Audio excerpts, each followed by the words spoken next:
जो बड़े बड़े साधनों से स्थिति प्राप्त होती थी। देखो, सबसे बड़ा माया का फसाव यह हो रहा है कि हमारी भोगों को भोगने से कभी तृप्ति नहीं हो रही, और जिसकी इंद्रियां भोगों में लगी हुई तो ज्ञान की बातें कर सकता है, ज्ञान बिल्कुल नहीं हो सकता। ये बात मान लीजिए, चाहे जितना वो ज्ञान की बातें करे, भगवदानंद का स्पर्श नहीं हो सकता अंदर। ये सिद्ध बात है, सिद्ध। शरीर भोग भोगे, इंद्रियां भोग में सुख खोजे, मन संकल्प भोगों का करे, बुद्धि निश्चय सत्य भोगों में करे, तो किनके द्वारा परमात्मा तत्व का अनुभव हुआ भाई? किसने परमात्मा तत्व का अनुभव हुआ? आत्मा तो अज्ञानियों में जीव की त्यों वैसे ही है, तो तुमने क्या अनुभव किया? तो वो ज्ञान केवल नाटक रह जाता है। ज्ञान की शुरुआत ही होती है, भोगाभ्यास को तत्काल रोक दिया जाए। जिस दिन से सत्संग सुना, उसी दिन से, जैसे एक ब्रेक होती धीरे धीरे लगाई जाती है, और एक ब्रेक होती है कि अगर तुरंत नहीं लगाई गई तो घटना घट जाएगी। इसी जन्म में अगर ज्ञान प्राप्त करना, भगवत प्राप्ति, तो अभी वो ब्रेक की जरूरत है, तुरंत। अब लो नशानी, अब ना नशे। निर्वाह भगवान करेंगे, क्योंकि भगवद आश्रित हो। न चेन्द्रियाणाम भोगाभ्यासेन वै तृष्णम कर्तुम शक्यम। आपके अंदर जो प्रेरणा हो रही कि इन भोगों को भोग लें तो सुखी हो जाए, तो कह रहे कभी नहीं, जीवन भर भोग लो, कभी तुम्हारे अंदर यह अनुभव नहीं आएगा कि तुम सुखी हो गए भोग भोग के। ना चेन्द्रियाणाम भोगाभ्यासेन वै तृष्णम कर्तुम शक्यम। तुम भोग भोगते हुए कभी शांति को प्राप्त नहीं हो सकते। भगवान ने त्यागात् शांति अनंतरम, त्याग के अनंतर शांति मिलती, नहीं तो लिख देते भोगात् शांति अनंतरम, भोग भोगो शांति प्राप्त हो जाएगी। शास्त्रों में न जातु कामः कामानामुपभोगेन शाम्यति हविषा कृष्ण वर्तमेव भूय एवाभिवर्धते। जब तुम्हारे अंदर भोग भोगने की इच्छा जागृत होती है और तुम उसे भोग देते हो, तो ऐसी गलती करते हो जैसे आग में घी डाल दो तो और आग प्रज्वलित हो जाएगी। आग में घी डालने से वो बुझेगी नहीं, वो प्रज्वलित हो जाएगी। ऐसे ही कामोपभोग की वासना से जब तुम काम का सेवन करते हो, तो वो तुम्हारे अंदर तृष्णा पैदा कर देती, भयंकर आग भोग की। फिर वो पागल आदमी कहा जाता है, उसको समझ में नहीं आता ये धर्म क्या है, अधर्म क्या है। तो कह रहे यतो भोगाभ्यास मनु विवर्धन्ते रागाः कौशलम चेन्द्रियाणाम। अब वो जब भोग भोग कर शांति प्राप्ति की चाह करने लगा, सब कर तो यही रहना, सबके अंदर भगवान की आज्ञा उल्लंघन की वृत्ति बैठी हुई है। भगवान कह रहे त्यागात् शांति अनंतरम, और हमारे अंदर वृत्ति बैठी हुई कि मैं भोग कर एक बार तो देख लूं तो शांत हो जाऊंगा। क्या है? और एक बार जो इस दलदल में उतरा, आज तक नहीं निकल पाया। जब से सृष्टि हुई तब से एक बार के लिए ही उतरा था, और आज तक नहीं निकल पाया इस दलदल से। क्यों? बोले यतो भोगाभ्यास मनु विवर्धन्ते रागाः कौशलम चेन्द्रियाणाम। भोगों को भोगने से भोग में और प्रियता बढ़ जाती है, और विषयासक्ति बढ़ जाती है। फिर वो कौशल के द्वारा भोग भोगना चाहता है, विविध कलाओं के द्वारा विविध परिवर्तन कर करके, स्थान का परिवर्तन, शरीर का। अब ये शरीर नहीं, दूसरा शरीर चाहिए, इस स्थान में नहीं, अमुक स्थान में, इस प्रक्रिया से नहीं, ऐसी प्रक्रिया से। यतो भोगाभ्यास मनु विवर्धन्ते रागाः कौशलम चेन्द्रियाणाम। इंद्रियां और बलवान होकर उसे कुकर्म में फंसाती जाती है।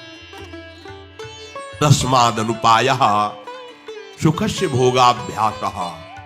अब सुख की चाह और बढ़ गई, और खोज उन्हीं भोगों में रहा है जहां अशांति, दुख, क्लेश, बंधन।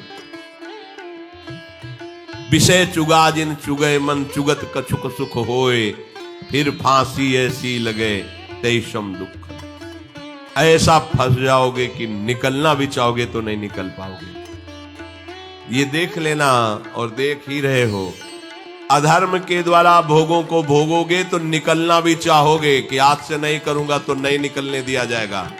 ये माया तुम्हें रौंद देगी, भयभीत कर देगी कि अगर ये शब्द भी निकाला कि आज से नहीं तो हम अभी इसी क्षण, भयभीत हो जाओगे, तुम्हारी ताकत नहीं। बोले हुआ क्या? सा खलवयम वृश्चिक विषभीत इवासी विशेष दष्टो या सुखारसी विषयानुवासितो महत दुख पंके निमग्न इति।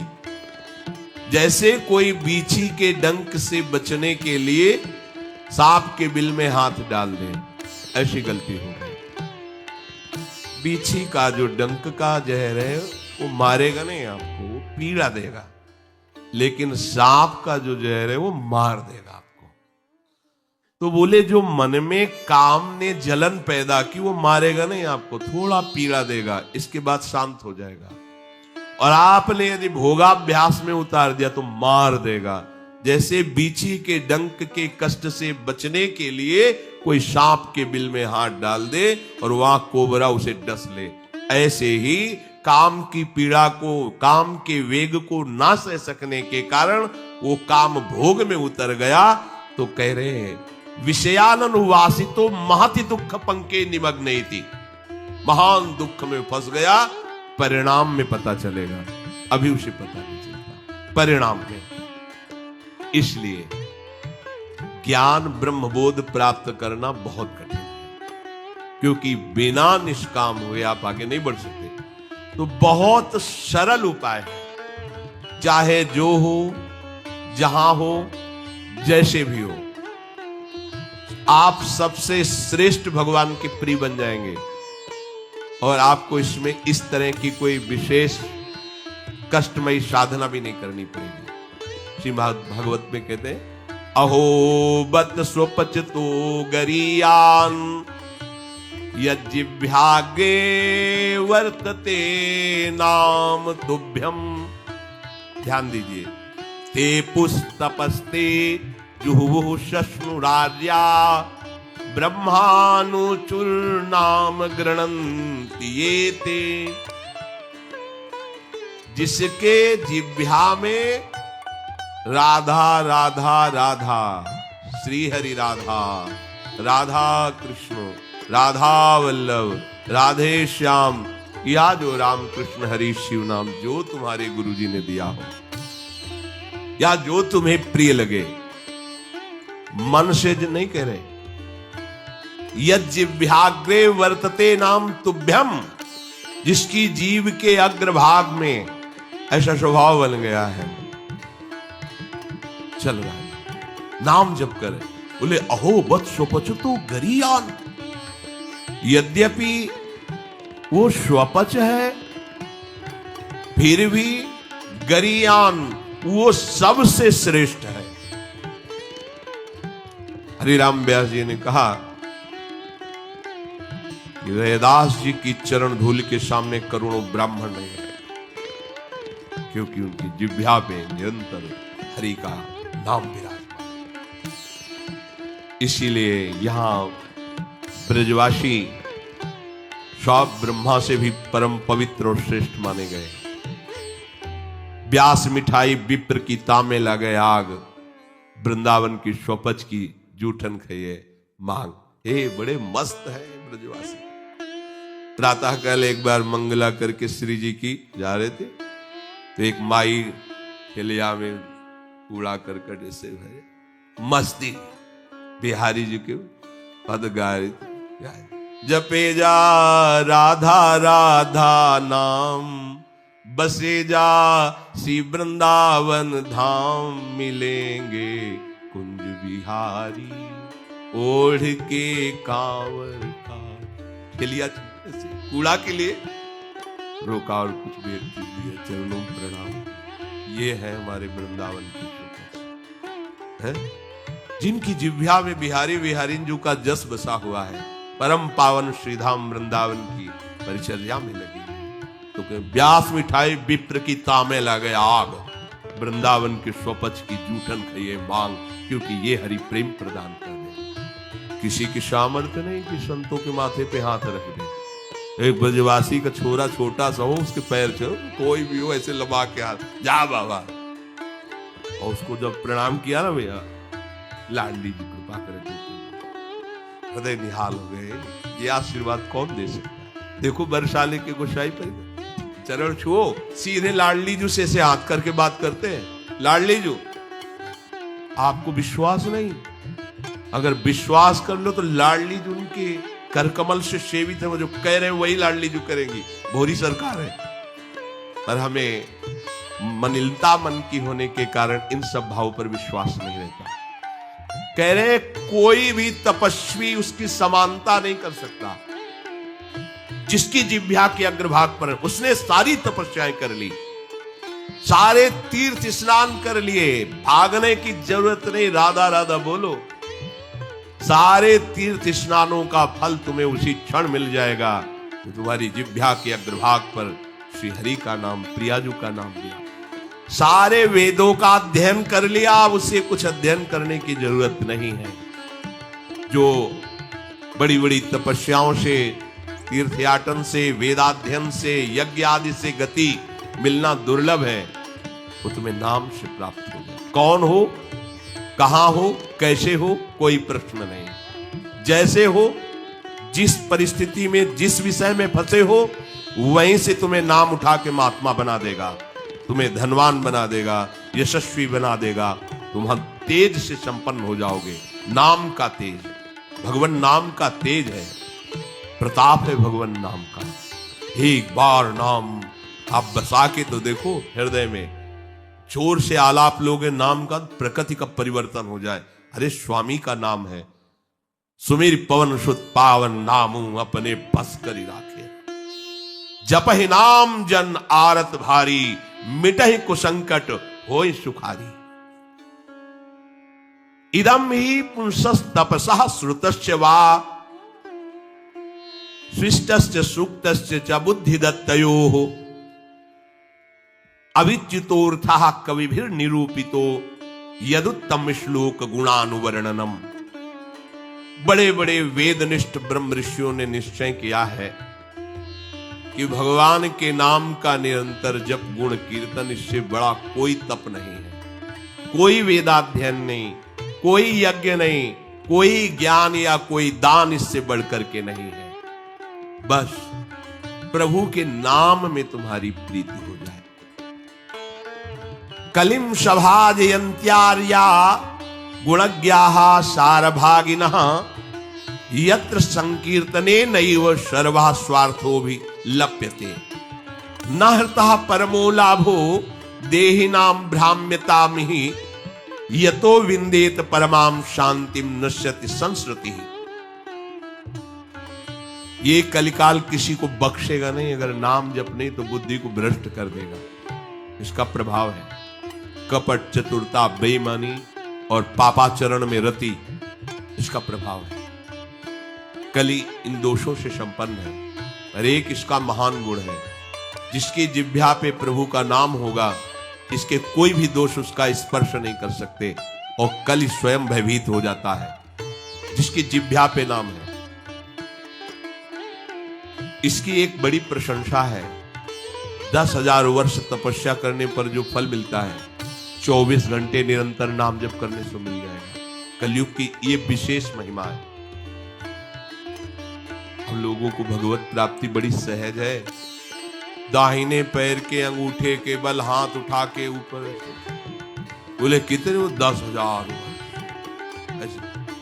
10 सेकंड नहीं खड़े हो सकते नहीं, दाहिने पैर के अंगूठे के बल हाथ उठा के 10 सेकंड नहीं खड़े हो सकते। और वो अवश्य भगवान की प्राप्ति की बात नहीं कही गई है, वो अलग अलग कामनाओं की अलग अलग लक्ष्य। 24 घंटे नाम कीर्तन करने से वो फल प्राप्त हो जो उनको 10,000 वर्ष ऐसे करने से। कलयुग का बड़ा प्रताप है। जो तुम स्वार्थ की पूर्ति चाहते हो या परमार्थ की पूर्ति चाहते हो, या तुम रोग का नाश चाहते हो, तो एकमात्र उपाय है भगवान के नाम का निरंतर जप करो। निरंतर शब्द में बड़ी कठिनता है, महात्मा जन इसी का प्रयास करते हैं। अव्याव्रत भजनात्, ये सिद्ध अवस्था है निरंतर भजन।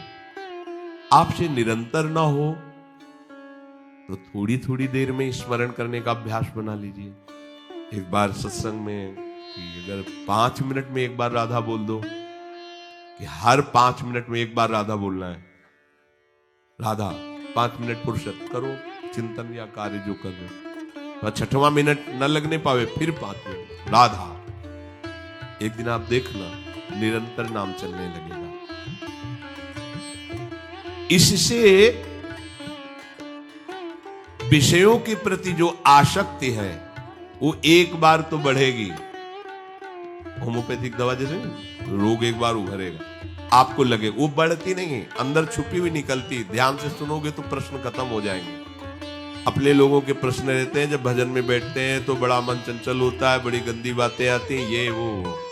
हम भी कह रहे हैं, जब आप नाम जपना शुरू करोगे तो पहले आपको जलन होगी, आपके अंदर ये विकार दिखाई देंगे, पर ये आते नहीं हैं, ये जाते हैं। धीरे धीरे इनका शमन हो जाएगा।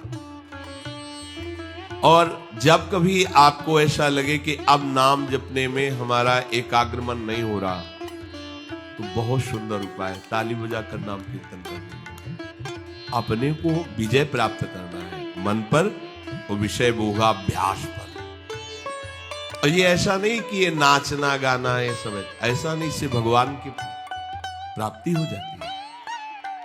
जितने बड़े बड़े महान भक्त हुए सब नृत्य करते थे। मीरा जी रात रात भर नृत्य करती गिरधर के सामने। नरसिंह मेहता की करताल प्रसिद्ध, 4 भक्त साथ है, करताल लेकर नाचते, गोविंद रीझ जाते हैं। जहां कहीं 4 भक्त मिलकर कीर्तन करते होते हैं, नृत्य करते होते हैं, उन्हीं के बीच में गोविंद भी नाचते होते हैं। हमारी अभी दृष्टि मायाकृति, इसलिए हम देख नहीं पा रहे हैं। प्रह्लादस तालधारी तरल गतितया चोद्धवः कांस्यधारी वीणाधारी सुरसिंह स्वर कुशलतया राग करता अर्जुनो भूत इंद्रो वादीन मृदंगम जय जय सुकराः कीर्तने ते कुमारा यत्रागे भाववक्ता सरस रचनया व्यास पुत्रो बभूव। एक बार इन बड़े भक्तों का मिलन हुआ। श्री प्रहलाद जी, उद्धव जी, नारद जी, सनक सनंदन जी, सुखदेव जी आदि। अब इतने बड़े महापुरुष एकत्रित हुए तो बोले भगवान को बुलाया गया है प्रगट में। बोले एक ही उपाय है, मद भक्ता यत्र गायंती तत्तिष्ठाम। नारदा नारद जी ने कहा भगवान वहीं आ जाते हैं। तो श्री प्रहलाद जी ने ताल देना प्रारंभ किया। ये भगवान को बहुत प्रिय है। अगर आपको कोई संगीत नहीं आता तो भगवान का प्रिय संगीत है ये, राधा राधा राधा राधा राधा। ना किसी की जरूरत है और ना किसी के सहयोग की। ले भाई ढोलक हारमोनिया अगर नहीं बजा लेते हो, कोई राग नहीं आता, हम कह रहे कोई राग नहीं आता, राधा राधा राधा राधा ताल की, ये हमारा ताल बज रहा है। ये बहुत बहुत ही काम की बात है। आप मान लीजिए, आपको मन लगाने के लिए बहुत बढ़िया उपाय और भगवत प्रसन्नता का बहुत बढ़िया उपाय। जहां आपका मन न लगे, शुरू आप देखना मन लग जाएगा। उद्धव जी ने मंजीरा उठाया। अब मंजीरा सब कोई न बजा पाए तो ऐसे ही उसको कहते राधा राधा राधा जय जय राधा वल्लभ श्री हरिवंश राधा वल्लभ श्री, वो आ जाएगा बजाना। हम ये देख रहे हैं कि प्रभु समस्त कलाओं से युक्त है और आप उनका गुणगान करो तो सीख जाएंगे। इतनी बड़ी बच्ची है, स्कूल ही नहीं गई, पूरी चतुरासी जी कंठस्थ सुधा निधि। आश्चर्य है, सुधा निधि के श्लोक बोलने में व्याकरण पढ़े हुए भी लड़खड़ा जाएंगे, और ककहरा नहीं पढ़े, गई नहीं स्कूल। ये सर्वाश्चर्य में सकल विद्या विदित रहस्य श्री हरिवंश ही। हमारी स्वामिनी सकल विद्या विदित है, आश्रय निर्मल हृदय ने लिया, वाणी प्रकाशित है। श्री चतुरासी जी कंठ। हम तो आश्चर्य, पर सर्वाश्चर्य में स्वामिनी जो, इसलिए क्या नहीं आपको ज्ञान हो जाएगा। आपको क्या पता नहीं चल जाएगा। जब प्रभु का पता चल गया तो सब उन्हीं में समाये हुए, सब ज्ञान आ जाएंगे। श्री उद्धव जी ने मंजीरा उठाया और नारद जी का प्रसिद्ध वाद्य यंत्र तो वीणा जी है ही, और अर्जुन जी राग आलापने लगे। इंद्र ने मृदंग बजाना शुरू किया। सनक सनंदन बीच बीच में जय हो, ये कोई हंसी मजाक नहीं जैसे कीर्तन में आप लोग बोलते हैं जय हो जय हो जय हो, आप बोलते ना, ये साधारण बात नहीं है। भगवान बहुत प्रसन्न होते इससे। बोले ये सनक सनंदन सनातन सनत कुमार बीच में नाम कीर्तन में जय ध्वनि बोलने लगे, जय हो जय हो, और सुखदेव जी भावभंगियां प्रकट करने लगे। जीव ही एक कीर्तन और नृत्य हुआ तो बीच में देखा प्रभु प्रकाशित।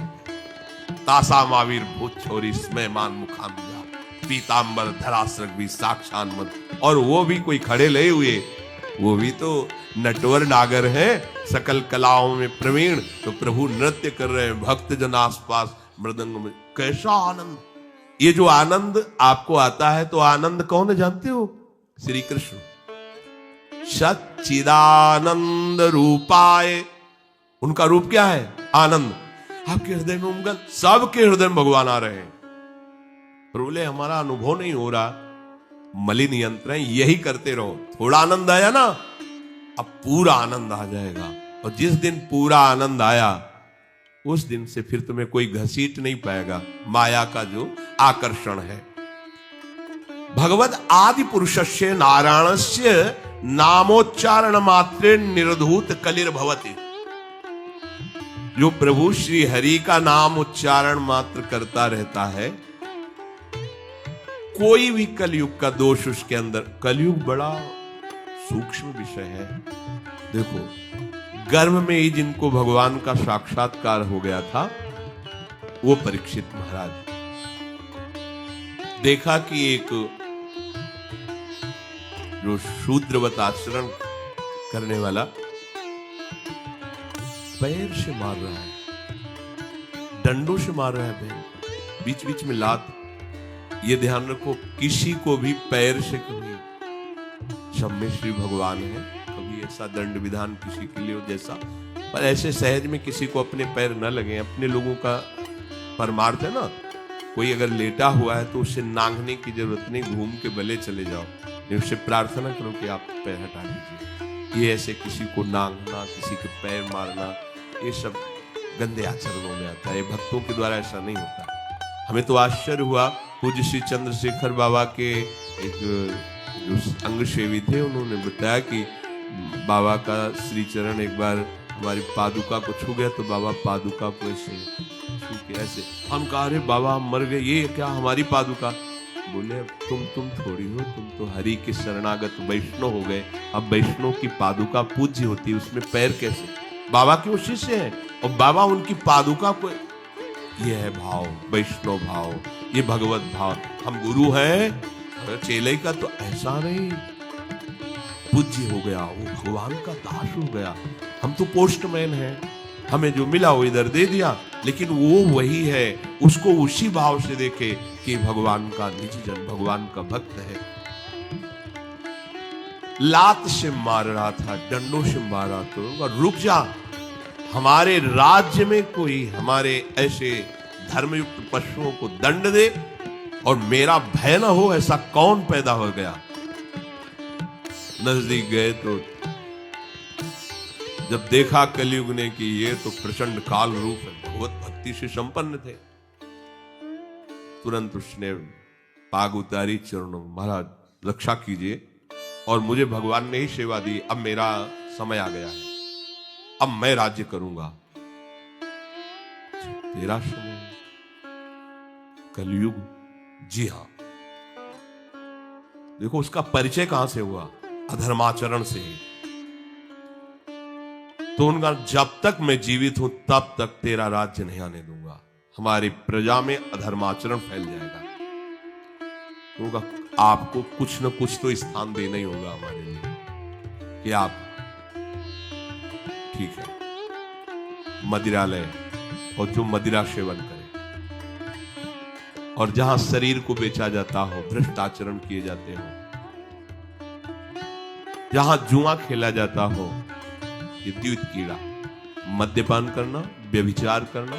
व्यभिचार उसे ही कहते हैं जो धर्म से रहित काम संभोग होता है, जो अपनी एक पत्नी व्रत रहकर भगवान की भावना से संतानोत्पत्ति की क्रिया, वो उसे व्यभिचार नहीं कहते, वो दोष युक्त नहीं, गृहस्थ धर्म के अंतर्गत है। लेकिन जो अन्य ऐसी भावना कलयुग को आदेश दिया कि आप रह सकते हो, उसको जो मदिरा पीता है, जो भ्रष्टाचरण करता है और जो मांस खाता है और जो देव कीड़ा करता है, आप, क्योंकि वहां कोई ऐसा करता ही नहीं था, यहां रह सकते हो। तो उनका महाराज आपने सब गंदे गंदे स्थान तो दे दिए, थोड़ा तो सांस लेने की जगह दो। तो उनका ठीक है, अधर्म से कमाया हुआ स्वर्ण उस पर तुम्हारा हुआ, वो खुश हो गया। हाँ हाँ ठीक है महाराज, आपकी आज्ञा के विरुद्ध बिल्कुल नहीं चलूंगा। चले। जरासंध का जब वध हुआ था तो उसका मुकुट जो था उसको विजय में, विजय तो भीम ने ही तो भगवान की प्रेरणा से, तो अब ये उन्हीं के तो वंश में है ना। धरते ही शिकार की वृत्ति जागृत हुई, जंगल में गए, शिकार तो मिला नहीं, प्यास से व्याकुल हो गए। एक महात्मा समाधि में बैठे हुए थे, उनके आश्रम में प्रवेश किया। महात्माओं के आश्रम में प्रवेश करने की मर्यादा होती है, पाग, अस्त्र शस्त्र, अपना पद का भाव ये बाहर ही रख देना चाहिए, क्योंकि यहाँ सर्व लोग महेश्वर भगवान के चिंतन में लगे हुए हैं और विश्वास रखे कभी अमंगल नहीं हो सकता। तुम्हारे अंग रक्षक तुम्हारी रक्षा नहीं कर सकते जैसा भगवान नाम रक्षा करता है। तो भगवान नाम का वहां सुरक्षा कवच होता है जहां भगवत प्रेमी महात्मा होते हैं। इसलिए बहुत जगह शास्त्रों में पाया गया है, जैसे कर्ण ऋषि के आश्रम में दुष्यंत जी तो अंगरक्षकों को बाहर ही छोड़कर अपना राजमुकुट और चरण पादुका उतार करके बड़ी दैन्यता से, ऐसे कई जगह महात्माओं के, पर आज ही भूल गए। ऐसे आश्रम में प्रवेश किए, घोड़े से उतरे, कोई है, प्यास लगी है। तो ये मर्यादा है कि यदि राजा पधारे तो खड़े होकर उसका स्वागत किया जाता है, क्योंकि हम राजा के राज्य में रहकर भजन करते हैं। वो राजा हमारे भगवान का स्वरूप है, उसका खड़े होकर स्वागत और अर्घ आदि दिया जाता है। ऐसा पूर्व ऋषियों ने किया भी है। अब वो समाधिस्थ में शमीक ऋषि उनका नाम, नजदीक गए, बड़े बड़े महात्माओं के दर्शन किए होंगे, तो क्या जानते नहीं कि समाधि अवस्था में है। समाधि अवस्था केवल शरीर दिखाई दे रहा है, बाहर से आप उसे मृत जैसा भी कह सकते हैं। अमृत स्थिति है, प्राण वायु भी संचलन नहीं हो रहा है, भगवदाकार वृत्ति अंदर से, बाहर से सब क्रियाएं रुकी हुई है। समाधि की अलग अलग स्थितियां होती हैं। तो आज इनको देखो, कलयुग का प्रभाव, उनको ढोंग नजर आ रहा है। राजा आया, इससे क्या बात करना है, बस ये बात सोच करके तुम आंख मूंद के बैठ गए। और बाहर निकले, देखा एक मरा हुआ सर्प पड़ा हुआ था, उसे उठाया, उनके गले में डाल दिया। ये कलयुग का दोष, एक महात्मा पर पाखंड का आरोप। जब कलयुग चढ़ जाएगा तो तुम्हें सब ऐसे नजर आएगा, सब पाखंडी है, सब भ्रष्ट है, अरे सब नाटक है, कलयुग का स्वभाव। और उनका अपमान करने की चेष्टा, ये अपमान है। अच्छा, उनको ये पता भी नहीं है कि कोई आया है, कोई ऐसी चेष्टा कर रहा है। चले गए। कुछ ब्रह्म ऋषि बालक कोई सेवा कार्य से आश्रम में प्रवेश किए तो देखा समीक ऋषि के गले में मरा हुआ सर्प। वहां बाहर वनवासियों से पूछा कौन आया था, बोले चक्रवर्ती सम्राट महाराज परीक्षित। दूसरा कोई नहीं गया, नहीं। तो ऐसा अमंगल कार्य, इतना उनका अभद्र व्यवहार एक ब्रह्म ऋषि से। छोटे छोटे बालक ही ऋषियों के थे, गए और श्रृंगी ऋषि तर्पण कर रहे थे सूर्य भगवान का, तो जाके कहा कि आपके पिता के गले में मरा हुआ सर्प महाराज चक्रवर्ती सम्राट परीक्षित ने डाल दिया है। ऐसा धर्म का शासन करने वाला राजा अब इतना धार्मिक हो गया कि संत महात्माओं की स्थिति को भी नहीं जानता और अपमान कर दिया। ये समझते हैं कि इनको कोई दंड नहीं दे सकता, तो ये भूल करते हैं। ये दंडधारी राजाओं से भी बढ़कर प्रचंड दंड देने का अधिकार ब्रह्म ऋषियों के बालकों को भी है। जल उठाया और कहा, मैं सत्य को साक्षी करके इस राजा को शाप देता हूं, 7 दिन के अंतर्गत भयंकर रूप धारण करके तक्षक डसे, उसके 7वें दिन मृत्यु हो जाए। और बधाए अपने पिता के गले में लिपट कर रोने लगे। बहुत हिलन डुलन रोने की आवाज, धीरे धीरे प्राणवायु संचलित हुई। आंख खुला और कहा, रो क्यों रहे हो? क्यों? कहा कि गले में सर्प डाल करके परीक्षित जैसा अपमान कोई बात नहीं है, और हमें चाहिए था कि हम उनका उठकर स्वागत करते, उनको जलाते पिलाते, गलती हमारी, वो ब्रह्म। तो अन्य ऋषि बालकों ने कहा कि श्रृंगी ने तो शाप दे दिया। भयंकर ऐसा कैसे कार्य? वो शाप के योग्य है? क्या शाप दिया? बोले 7 दिन में तक्षक सर्प आएगा, डस लेगा। अब तो उनकी भी सामर्थ्य नहीं पिता की भी कि मिटा सके। ब्रह्म ऋषि के वचन ऐसे नहीं होते। तो ना ब्राह्मणत्व रह गया, ना तपस्या रह गई, न भजन रह गया है, न भाव रह गया है। दिन भर हम झूठ बोलते रहते, तो हम कुछ भी बोले क्या लागू होगा? जो सत्य का चिंतन करता है, ब्रह्मचर्य से रहता है, सत्यवाणी बोलता है, वो आज भी बोल दे तो वैसे ही हो जाएगा जैसा बोलेगा। एक बालक के वचन को ब्रह्म ऋषि भी नहीं मिटा सकते।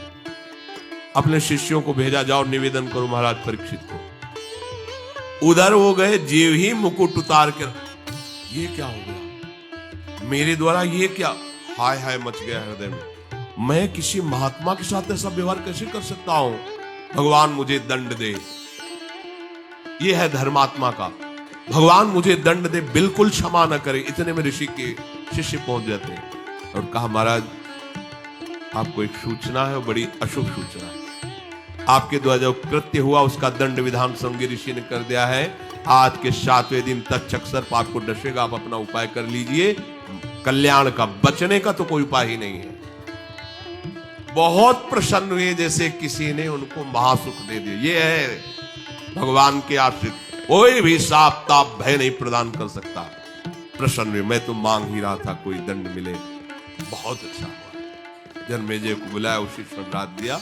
वो गंगा किनारे जाकर के बस आमरण अनशन व्रत, एक बूंद पानी भी नहीं पीऊंगा, और कैसे भगवत प्राप्ति हो 7 दिन में चिंता नहीं कर रहे थे। बड़े बड़े संत महात्माओं ने जब साप की बात सुनी, सब आ गए गंगा किनारे। उसमें भगवान व्यासदेव जी, वशिष्ठ जी, बड़े बड़े महापुरुष नामी सब आ गए। सबसे पूछा, 7 दिन में निश्चित भगवत प्राप्ति हो जाए, आप सब हमें ऐसा उपाय बताइए। सब आपस में विचार ही कर रहे थे। इतने में देखा कि आनंद में मगन हुए निर्वस्त्र दिगंबर भगवान सुखदेव जी। 16 वर्ष की अवस्था है, कृष्ण नाम जिह्वा से निकल रहा है, जीव ही आए सब। कैसे 7 दिन में भगवत प्राप्ति? बोले 7 दिन के पहले ही तुम्हें हम साक्षात्कार करवा देंगे। श्रीमद् भागवत श्रवण कराया और पूछा, बेटा परीक्षित, तुम्हें इस समय क्या तक्षक से डर है? तो उनका नहीं भगवान, आपने मुझे ऐसी स्थिति प्रदान कर दी कि एक तक्षक क्या करोड़ों महाकाल का रूप धारण करके भी आवे, मुझे कोई डर नहीं, क्योंकि मैं ऐसी स्थिति को प्राप्त हो गया हूं, मृत्यु मुझे छू नहीं सकती। उठे और चले। इतने बड़े महापुरुष को भी कलयुग ने ठग लिया था, पर भगवान का आश्रय था ना। तो कह रहे कि कलयुग का बिल्कुल भी प्रभाव उसके ऊपर नहीं पड़ेगा जो नाम जप करता रहेगा। बचो। इसलिए हम आपसे बार बार लगभग 2-4 दिन में सत्संग में प्रार्थना करते हैं कि शराब मत पियो, बुद्धि भ्रष्ट कर देगा, कलयुग का स्थान है, ये वो कार्य करा देगा। इसी जीवन में तुम जीने लायक नहीं रहोगे। पराई बहन बेटियों के साथ व्यभिचार की प्रवृत्ति बिल्कुल मन में मत रखो। कलयुग का स्थान तुम्हें नष्ट कर देगा, दुर्गति हो जाएगी। ये जुआ खेलना, मटका और शेयर बाजार आदि के जुआ, ये सब जुआ के अंतर्गत आते हैं। बचिए, घर बैठे इतने लगा देंगे, इतने आ जाएंगे, और जब उतने सब चले जाएंगे तब बेईमानी सुहाएगी, गंदे आचरण सुहाएंगे, चिंता में बैठ जाओगे, कोई भजन साधन नहीं बनेगा। मेहनत करो, धर्म से कमाओ। मांस मत खाइए, कलयुग का निवास स्थान है। मांस खाओगे बुद्धि भ्रष्ट हो जाएगी, कलयुग तुम्हारी बुद्धि भ्रष्ट कर देगा। किसी के धन की चोरी मत कीजिए, संपत्ति का किसी भी तरह से अगर चोरी से लाए तो परिवार को नष्ट करने वाली चेष्टा हो जाएगी, अपने हाथ से अपने परिवार को नष्ट कर दोगे। देख लेना, ऐसी बुद्धि भ्रष्ट होगी कि जो तुम्हारे परिवार को ही तुम्हारे आचरण दुखदायी बन जाएंगे, जिनके सुख के लिए तुमने चोरी की थी। ये कलयुग के स्थान है। अगर कलयुग के प्रभाव से बचना है, निर्धूत कलिर्भवति, बोले भगवद आदि पुरुषस्य नारायणस्य नामोच्चारण मात्रेण। नाम बहुत बढ़िया अंग रक्षक है। कोई भी आपको दोष युक्त नहीं कर पाएगा यदि नाम चल रहा है। और अगर हमारे दोष जमा है, देखो हम बार बार प्रश्न करते हैं, हमें सुख मिले, हमारी विपत्ति कैसे हटे, हम चाहते हैं कि ये काम बन जाए, वो काम क्यों नहीं बन रहा? क्योंकि तुम्हारे पाप जमा है। खुली बात है, पाप ये दान पुण्य से नष्ट नहीं होंगे। दान पुण्य एक क्रिया है, शुभ क्रिया है, पुण्य क्रिया है, वो अलग जमा होगी। हमको एक ऐसी बात चाहिए जिससे पुण्य भी हो और पीछे के पाप नष्ट हो जाए। तो कह रहे वज्रम पाप मही भृताम भवद्रोदेकस्य सिद्धौषधम। पाप चाहे तुम्हारे पर्वत के समान हो, उनको विनाश करके तुम्हारे पुण्यों को बढ़ा देगा। पुण्यों को बढ़ा देगा पहाड़ जैसे, और पाप को मिटाकर धूर कर देगा। जैसे देवराज इंद्र जिस पर्वत पर प्रहार करे वज्र का, तो वो धूल बन के रह जाएगा, एक कण भी उसमें नहीं होगा। वज्र की ताकत है। तो बोले वज्रम पाप मही भृताम भवगद्रोदेकस्य सिद्धौषधम मिथ्या ज्ञान निशा विशाल तमसिस दिग्मांस बिंबोदय। तुम्हारे पाप पर्वत को चूर चूर करने के लिए वज्र के समान है कृष्ण नाम। तुम्हारे पुण्यों को बढ़ाकर पहाड़ जैसा कर देगा और पाप को बिल्कुल धूल के समान उड़ा देगा। पहाड़ के समान पाप जमा हो, क्या करो? बस कृष्ण कृष्ण बोलो, राधा राधा बोलो। इस भवरोग की रामबाण औषधि क्या? बोले सिद्ध औषधम, कृष्ण कृष्ण बोलो। अपने गुरु प्रदत्त नाम को निरंतर जपो। अरे प्रभु को गिन गिन के गालियां देता था शिशुपाल। ये जब शिशुपाल प्रकट हुआ तो बुआ का ही लड़का था, 4 भुजाएं थी। तो इसके जन्म उत्सव के समय श्री कृष्ण बलराम जी भी गए हुए थे। तो वह आचार्य ने जन्म कुंडली उस समय बाची, ये महावीर होगा, ऐसा ऐसा सब वर्णन करते रहे। और कहा ये उन्हीं के हाथ से मारा जाएगा जिसकी गोद में डालने पर इसकी 2 भुजाएं हट जाएंगी। वहां जितने आए हुए थे रिश्ते नातेदार, समाज के श्रेष्ठ श्रेष्ठ जन, सबकी गोद में शिशुपाल को, और जे भी भगवान श्री कृष्ण की गोद में डाले 2 भुजाएं गिर गई। रो करके उनकी बुआ ने कहा कि मैं भिक्षा मांगती हूं कि मेरे बालक की आपके हाथ से हत्या नहीं होनी चाहिए, तो उनका 100 अपराध क्षमा करता हूं। तो उन्होंने सोचा 100 अपराध काहे को करेगा? का 100 अपराध तक मैं इसे बिल्कुल कोई दंड नहीं दूंगा, वचन देता हूं। ये जब से तोतली वाली बोलना शुरू किया तब से भगवान को गालियां देना शुरू किया था। इसका स्वभाव ही ये वैर, पूरा ऐसा वैर, भगवान को गालियां देता। जिस समय सब धर्मात्माओं राजाओं की सभा भरी हुई थी और भगवान श्री कृष्ण की अग्र पूजा हुई, सब तो सह गए, शिशुपाल खड़ा हो गया और ऐसे कटु वचन बोले। महाभारत में लिखा, हमने स्वाध्याय में पढ़ा था, ऐसे कटुवचन बोले कि कोई भी नाराज हो जाएगा उससे। तो पहले भीमसेन खड़े हुए और कहा कि अपने बड़ों का सम्मान करना सीख, चूंकि भाई ही लगता है, जैसे कुंती बुआ ऐसे भगवान की वो बुआ का दूसरा है, ये लगता है। सम्मान करना सीख, अगर तू ऐसे ही बोलता रहा तो यही मैं तेरा गला काट दूंगा। ऐसे कहा बैठ जा ब्रिकोदर, बहुत खाने वाला, तू क्या मेरे से लड़ेगा। भगवान ने भी इशारा कर दिया। जब देखा कि ये बोलता ही चला, भीष्म जी खड़े हुए और भीष्म जी ने कहा मैं श्री कृष्ण के चरण आसक्त चित्त वाला हूं, अगर अब एक भी शब्द यहां बोला इसने तो मैं किसी की नहीं सुनूंगा, इसको नष्ट कर दूंगा। और दोनों सभाओं के सर पर पैर रखता हूं, जो श्री कृष्ण का विरोध करे उसके लिए मैं पर्याप्त हूं। भगवान ने कहा चुप रहो, शांत रहो, सबको बैठा ला। वो गिनती शुरू की 98, 99। का शिषपाल सावधान, जो तुम्हारी माता को वचन दिया था बस एक शब्द रह गया है, आगे मुझे दोषी कोई न ठहराए।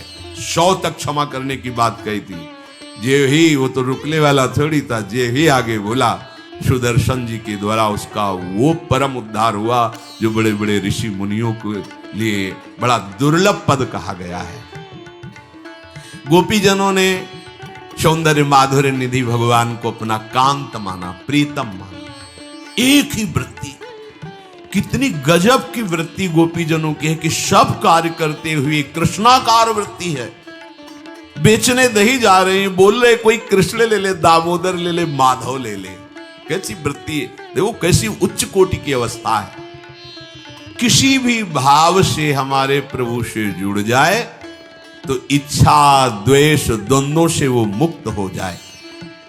और जब तक ये ठीक है ये बेठीक है, इस तरह के द्वंद्व तुम्हारे हृदय में बने रहेंगे, तब तक मूढ़ता रहेगी और उससे पतन होता रहेगा। संसार का संबंध दृढ़ होता है इच्छा से। बहुत सुंदर बात है, संसार का संबंध दृढ़ होता ही है इच्छा से। इच्छा खत्म, संसार का संबंध खत्म। कितनी बढ़िया बात है।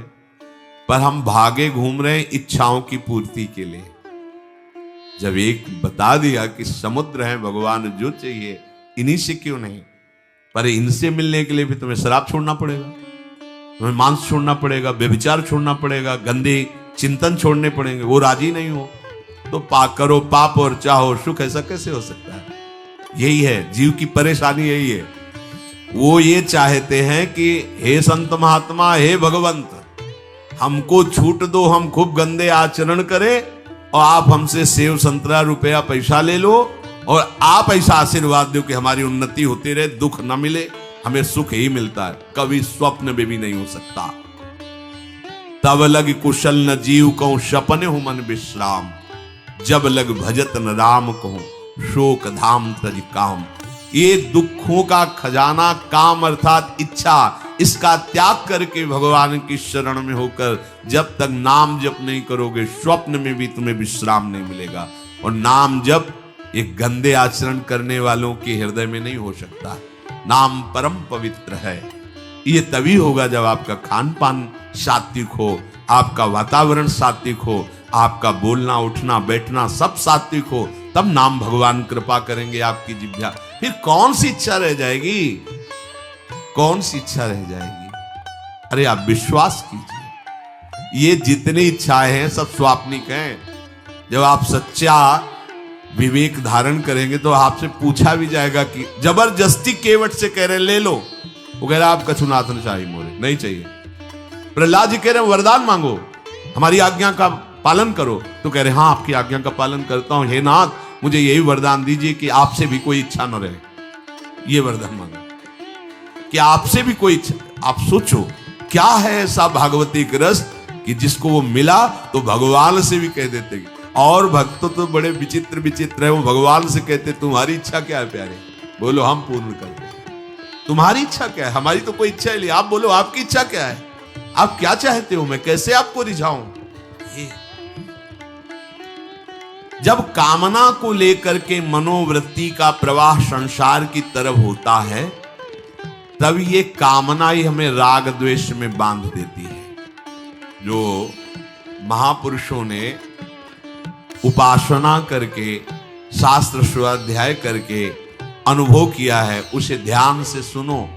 इच्छाओं से बचने का उपाय, इच्छा ही आपके बंधन का कारण है, इच्छा ही जन्म मरण का कारण है। इच्छाओं से बचने का उपाय, कर प्रमाद मत बनो आलसी, करो सुचारु रूप से काम, अपना काम स्वयं करने में लाज बड़प्पन तजो तमाम। पहली बात, शरीरधारी को किसी दूसरे शरीर से अपने शरीर की सेवा तब तक नहीं लेनी चाहिए जब तक बीमार ना हो जाए, असमर्थ ना हो जाए, चाहे गृहस्थ में हो चाहे विरक्त में हो। ध्यान दीजिए, आप चाहे आपकी पत्नी हो, पुत्र हो, परिवार हो, आप उनके सेवक हैं, क्योंकि वो सब प्रभु के जन हैं। इस भावना से रहोगे, कभी नाराज नहीं होगे, कभी गुस्सा नहीं आएगा, कभी झगड़ा नहीं होगा। अगर आप अपने को ये माने कि प्रभु मेरे इस रूप में आए हुए हैं, मुझे अपने कर्तव्य का पालन करना है, तो कहीं झगड़ा नहीं हो सकता। तुम जो कर रहे हो तुम्हारा कर्तव्य, हमारा कर्तव्य है कि हम पति पुत्र परिवार आदि जो भी है, ये हमारे भगवान का स्वरूप है। मैं आप समझो वही भगवत साक्षात्कार, पर ऐसा कौन मानता है? अच्छा, साधु वेश में ये जरूर सावधानी रखनी चाहिए। ध्यान देकर सुनिए, जब तक आपका शरीर स्वस्थ है, आप किसी से किसी भी प्रकार की सेवा स्वीकार न करें। भिक्षान्न के सिवा कोई भी सेवा स्वीकार न करें। अपने शरीर की सेवा तब तक करें जब तक आपका शरीर असमर्थ नहीं हो जाता। असमर्थ हो गए तो फिर हरि ही करें आकर स्वयं, या किसी को भेज दें, उनके बस की बात है। देखो माधवदास बाबा की लंगोटी स्वयं श्री ठाकुर जी महाराज धो रहे हैं।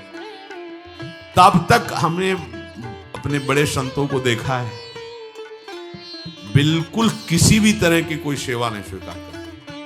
अपनी दिनचर्या अपने हाथ से, अपने शरीर की पूरी। आपको क्या हो गया है? आप भी वैसे ही चलो जैसे गुरुजन चले हैं, भिक्षान्न के सिवा।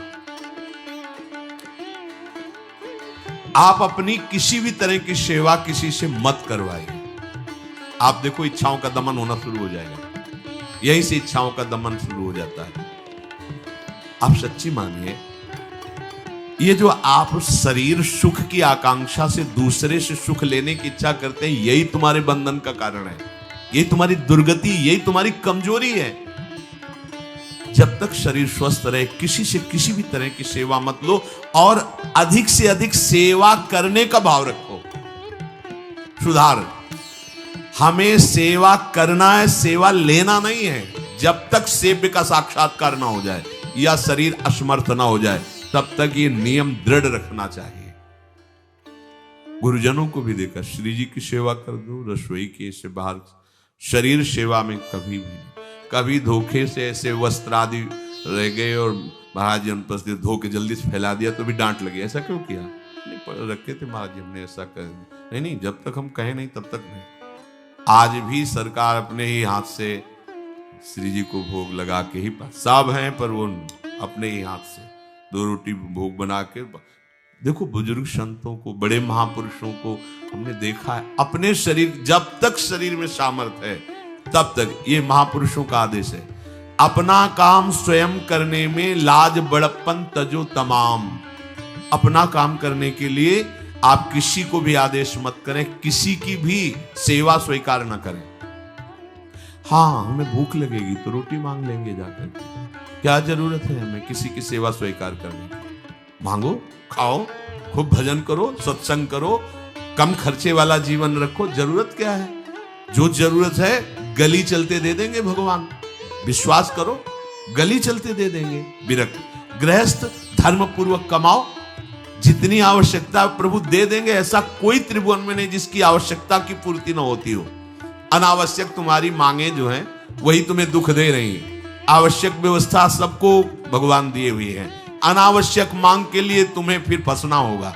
ये तुम्हारी अनावश्यक मांगे हैं, ये हो जाए, वो हो जाए, वो जो आपको जीवन जीने के लिए जरूरी है, धर्म पालन के लिए जरूरी, वो बिना मांगे भगवान दे रहे हैं सबको। देख लो। हाँ, आप कि भाई हमको उस परिकर में रहना है, उस कोर्ट से रहना है, वो सब VIP, तो हमको भी उस कोर्ट का ये मांगे हैं तुम्हारी। तुम्हारा प्रारब्ध जितना है उतना तुम्हें मिलेगा, जो आवश्यक है वो तुम्हें मिलेगा। अनावश्यक मांगे करोगे फंसोगे, अधर्म में कूदना पड़ेगा तुम्हें।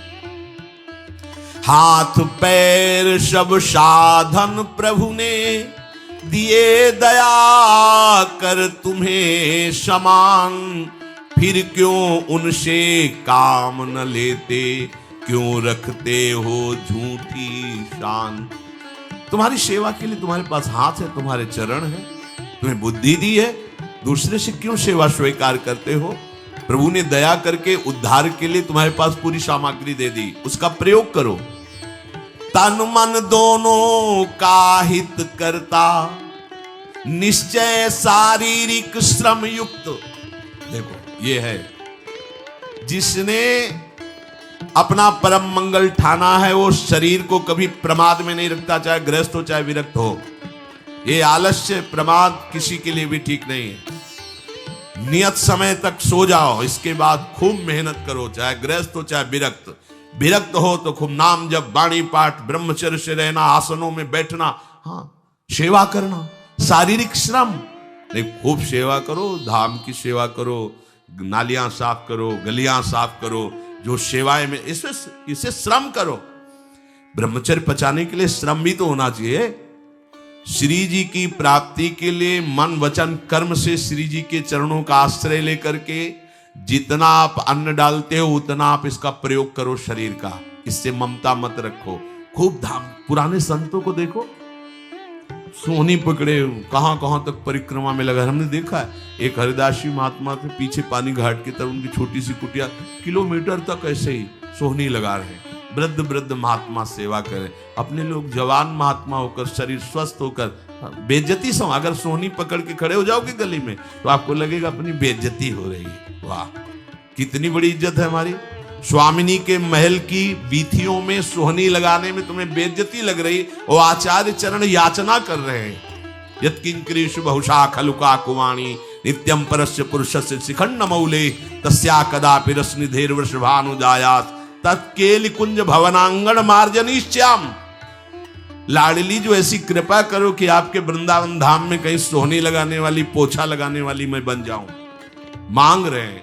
एक से कहा भैया चाहे जितना बुरा प्रारब्ध हो, यहां जो भगत आते हैं उनके जूते साफ कर दिया करो, प्रारब्ध खत्म हो जाएगा। भाई आप समझो ये वो दवा है जो बेजोड़ है, इसे कोई काट नहीं सकता। अच्छा अगर ऐसे ना समझो तो हम आपको समझा रहे हैं। गुरुद्वारे में चले जाओ, चाहे जितना बड़ा अधिकारी हो, सबसे पहली जोरी सेवा यही होती है, पादुका की सेवा। समझे में नहीं आ रहा तुम्हें? अरे जिसे हम हंसते हंसते कह रहे हैं वही तुम्हारे बंधन काटने का कारण बन जाए, यदि मान लो बात। पर वो हम जूता साफ करेंगे नहीं। मन से हम कितने गंदे हैं ये हम नहीं देख पा रहे हैं। वो तो बाहर वृंदावन की रज उनमें पादुका में लगी, छोटी मोटी बात नहीं है। पादुका जो रखी है ये बंधनीय है। आप इनको ऐसे साधारण जूते मत समझना, ये रज में चलते। एक दिन एक ब्रजवासिनी माई रोटी रखे, उसके ऊपर पादुका रखी, एक हाथ में लाला लिए और एक हाथ में जल का ऐसे लिए, जारी उनका अभ्यास ऐसा। अब पादुका पहन के चलने में परेशानी होती थी। तो वो एक संत थे और बाहर से आए हुए थे, वो हंस दिए कैसे बावरी रोटी के ऊपर जूता लगा। ऐसे मतलब कितने साल हो गए ब्रजवास करते हुए? वह कई वर्ष हो गए। अरे वो जूती नहीं है जो साधारण जूती है, वृंदावन बरसाने की रज लगी हुई, इसमें ये रज लगी हुई है। तुझे रज नहीं दिखाई दे रही, जूती दिखाई दे। क्या ब्रजवास कर रहा है? डांट के चल दी। समझो, हम कहें कि जूती साफ करो तो हम जूती साफ करेंगे, और ये है कौन सी जूती साफ में? क्या रज है? वृंदावन बरसाने सब जगह घूमते रहते हैं ये महाभागवत जन। अगर इनकी ये गृहस्थ विरक्त मत देखो, सब लाडली जी के लाडले हैं जो यहाँ आए हुए हैं। अगर हम उनकी पादुका साफ करेंगे तो हमारा हृदय साफ हो जाएगा। पर कोई मानता कहाँ है?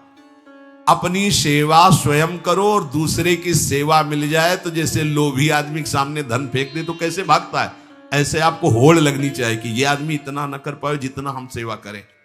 परमार्थ में शरीर पोषण नहीं है, परमार्थ में शरीर की धज्जियां उड़ानी है, अहंकार की, देहाभिमान की। राखे अपने को सदा भगवत सुमिरन लीन, सुने न जग के दोष गुण, करे न चित्त मलिन। सदैव अपने को ये देखता रहे कि प्रभु का सुमिरन चल रहा है कि नहीं अंदर। ये बहुत बड़े काहे की परेशानी, हम तो यही समझ नहीं पा रहे कि इतनी झंझटें लेकर कैसे घूम रहे लोग। अगर हृदय में राधा राधा चल रहा है, आप व्यापार कर रहे हो, नौकरी कर रहे हो, गृहस्थ हो, विरक्त हो, जो भी, अब आपको चिंता क्या होनी चाहिए? देखो ना, थोड़े दिन ऐसे चल के देखो, हर कार्य बहुत अच्छा होता है। जब भगवत सुमिरन पूर्वक आप एकाग्रता पूर्वक कार्य करेंगे, हर कार्य में आपको आनंद आएगा। पर वो तो शरीर पोषी, जैसे आग जलने में फफोला पड़ जाता है ना, उसको बहुत संभाल के रखते हैं, ऐसे देहाभिमानी साधक भी होते हैं। कोई कोई इतना शरीर को सजा के, इतना संभाल के कि लगता है यही भगवत प्राप्ति है इनकी, कि इनके शरीर बिल्कुल ऐसे नहीं। संतों ने देखो ना कैसे अपने शरीर के राग का त्याग किया है, गुरुजनों की आज्ञा में तत्पर होकर धज्जियां उड़ा दी देहाभिमान की, तब उनको परम पद प्राप्त हुआ है। अपने शरीर का राग रखने वाला परमार्थ में कैसे चल सकता है? कब तक फंसे रहोगे विषयासक्ति वासना में हो दीन? अरे कब तक मन में भरे रखोगे दुर्विचार दुर्भाव मलिन? जिन भोगों के लिए हो रहे तुम लालायित सुखमय जान, यही घोर दुख उपजाएंगे, बढ़ जाएगा अज्ञान। इसलिए छोड़ो सब आशा ममता, आसक्ति कामना मद अभिमान, एकमात्र शरणागत होकर भजो निरंतर राधे श्याम। प्रभु की आसक्ति हृदय में धारण करो, यही समझ में नहीं आता। चले हो राग त्यागने के लिए, पोषण कर रहे हो शरीर राग का, कैसे बात बनेगी? चलो कोई विषय संसारी है तो लगता है अभी बेचारा है। आप लोग बेचारों की लाइन में थोड़ी हो, आप लोग बेचारों की लाइन में नहीं हो। आप जितने भी, चाहे गृहस्थ हो चाहे विरक्त हो, धाम आ गए हो, दीक्षा ले ली है, शास्त्र स्वाध्याय करते हो, सत्संग, आप बेचारे हो, आप भगवत पार्षद हो। पर आप अपने स्वरूप को समझो, ये अंदर की बातें सुधारो।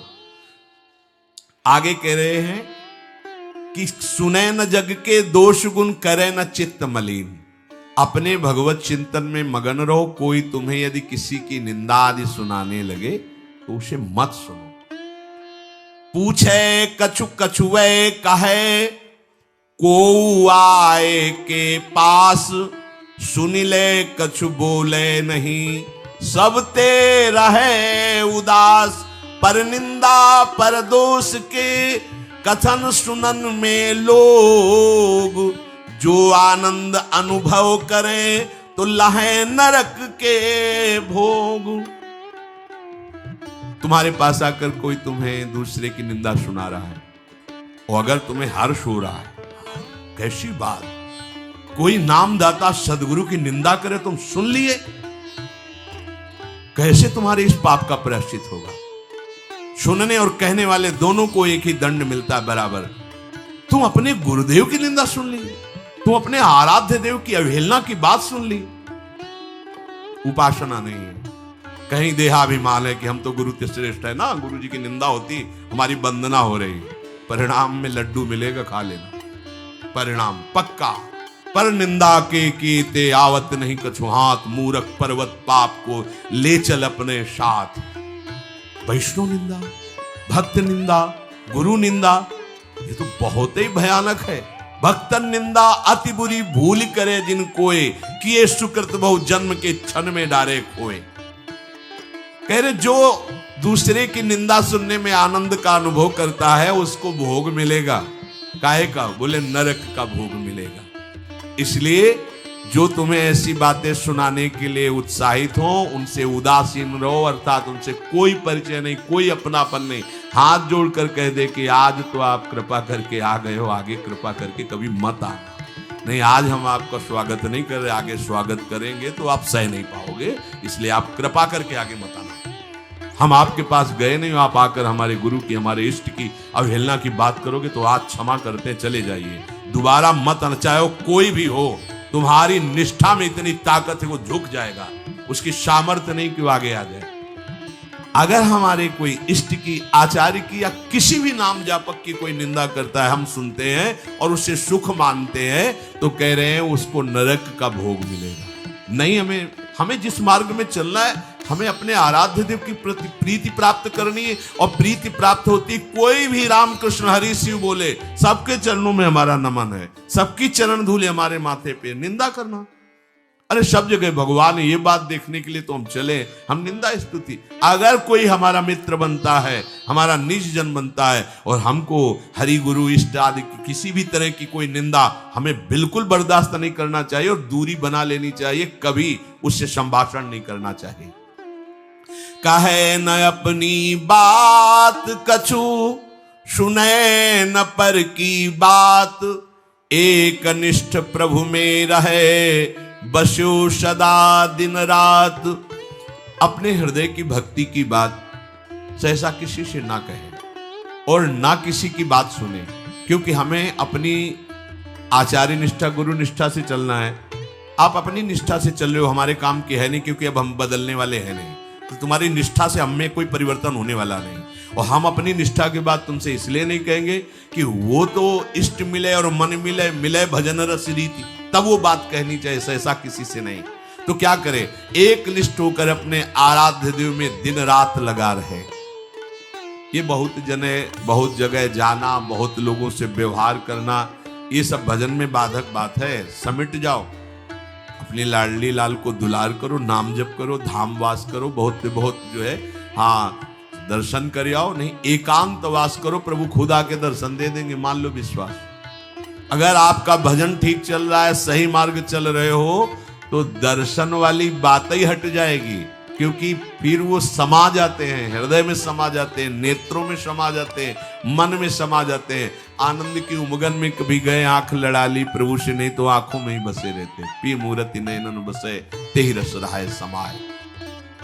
राग रोष दुख दोष में जग सो रहे सचेत, काहू सो न करे कबो वैर भाव अरुहेत।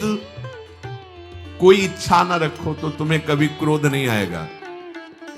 इच्छा राग ही द्वेष को उत्पन्न करती है।